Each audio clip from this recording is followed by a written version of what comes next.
Welcome. Today I will be paraphrasing, summarizing, and sharing for the June 8th Al-Anon readings in Courage to Change and a Little Time for Myself. We'll begin with a serenity prayer and 3 mindful breaths.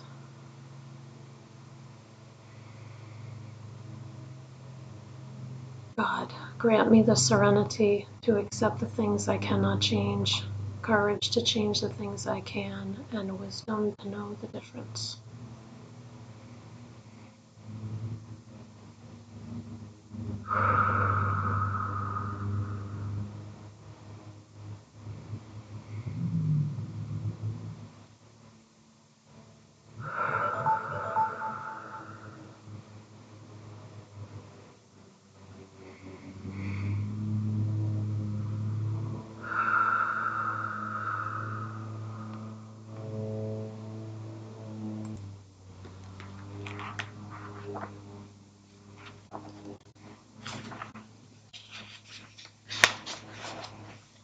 I'll take a moment to look this over.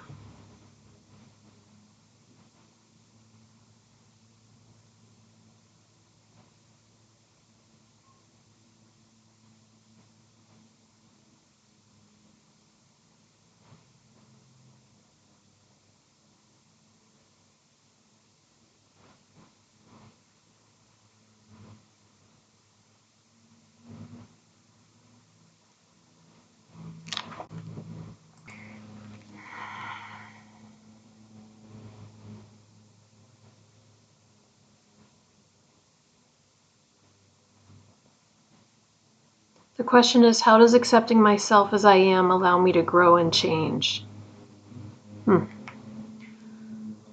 This passage is about step 6. We're entirely ready to have God remove all these defects of character. This person is saying it was a loving experience for them.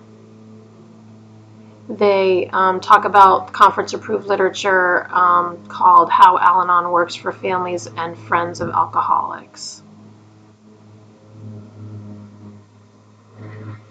And that our higher power accepts us as we are.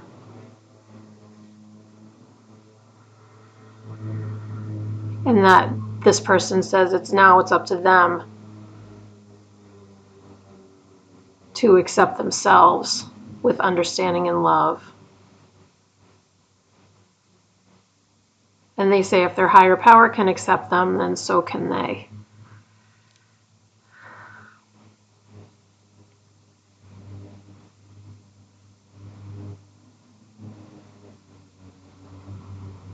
This person says once they felt the care of their higher power, they weren't afraid to have their shortcomings, their defects of character removed. They saw it as a loving embrace by their higher power. And today's reminder, it's easier to accept ourselves when we understand that our higher power already does. And the quote is from Discovering Choices, Recovery and Relationships.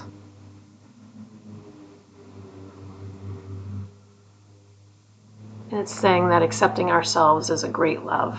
How does accepting myself as I am allow me to grow and change? I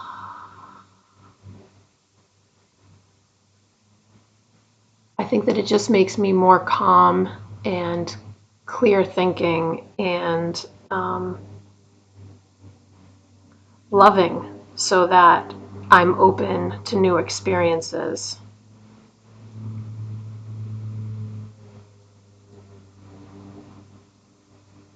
That's all I can think of right now. I'm sorry that I'm distracted. I'm getting texts because my this is just so crazy. So the American healthcare system has a lot of room for improvement. And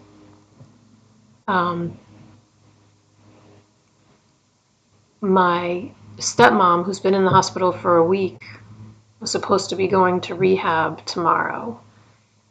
And I just got a text saying that she's going to be released today to go home. She doesn't qualify for rehab anymore.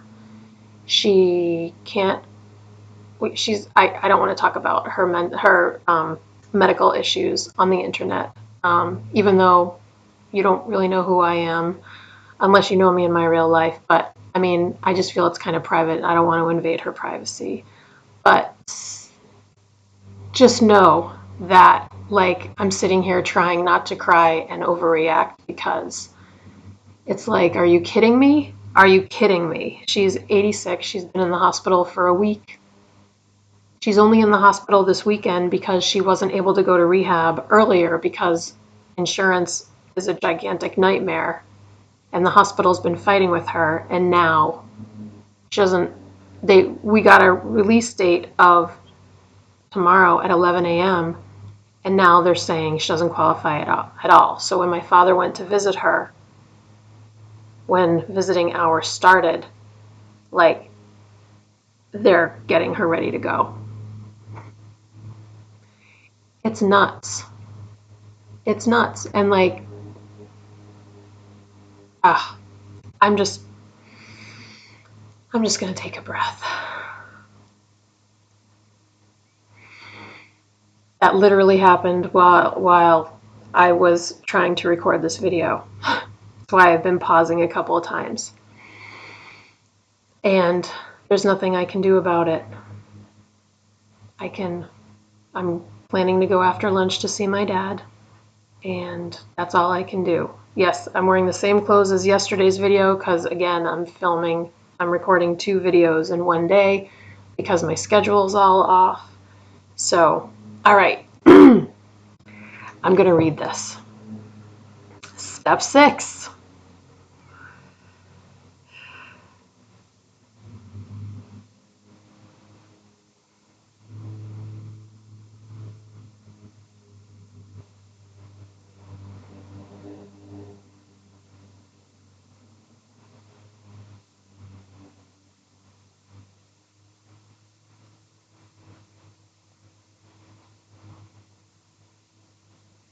Interesting.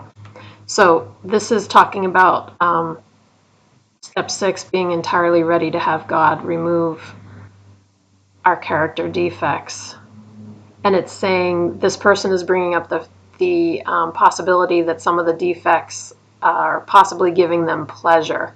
For example, revenge, clinging to pride. So they're saying that they need to be willing to not have that enjoyment that some of those defects sometimes come with. They're saying they realize that they can't fully recover unless they're willing to give up their shortcomings. And they're saying ultimately, if they want to heal, they need to turn their will and their life and their character defects over to their higher power. Today's reminder: some character defects give small temporary pleasures, but the price is too high. And this person says, I may be entirely ready to let some of them go.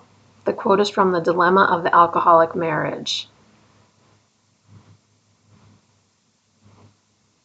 It reminds us of not my will, but thine be done. I love that. Sometimes I think that, and I think I'm misquoting it. In my head, I just say, thy will be done. And of course, thy being my higher power, thy will be done. Like, your will, not mine. And I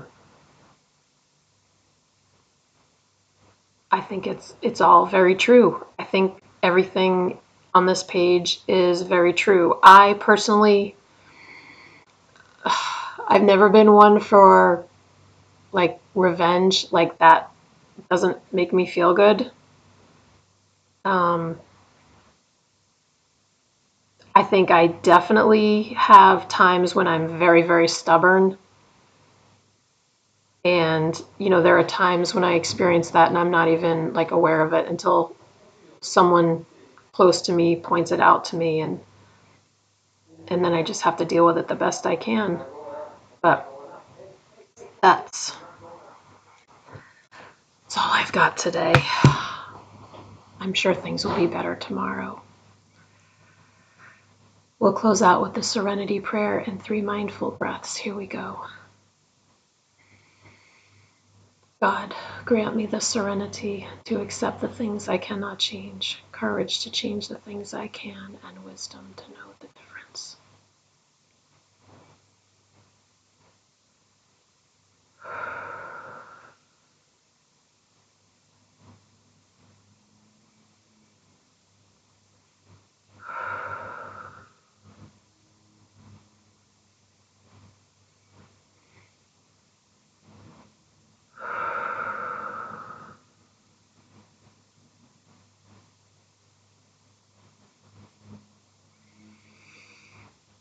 One day at a time, which can be broken down to 1 hour at a time, 1 minute at a time, 1 second at a time, if need be. Thank you so much for joining me today. I look forward to seeing you again tomorrow. Sending you love. Take care.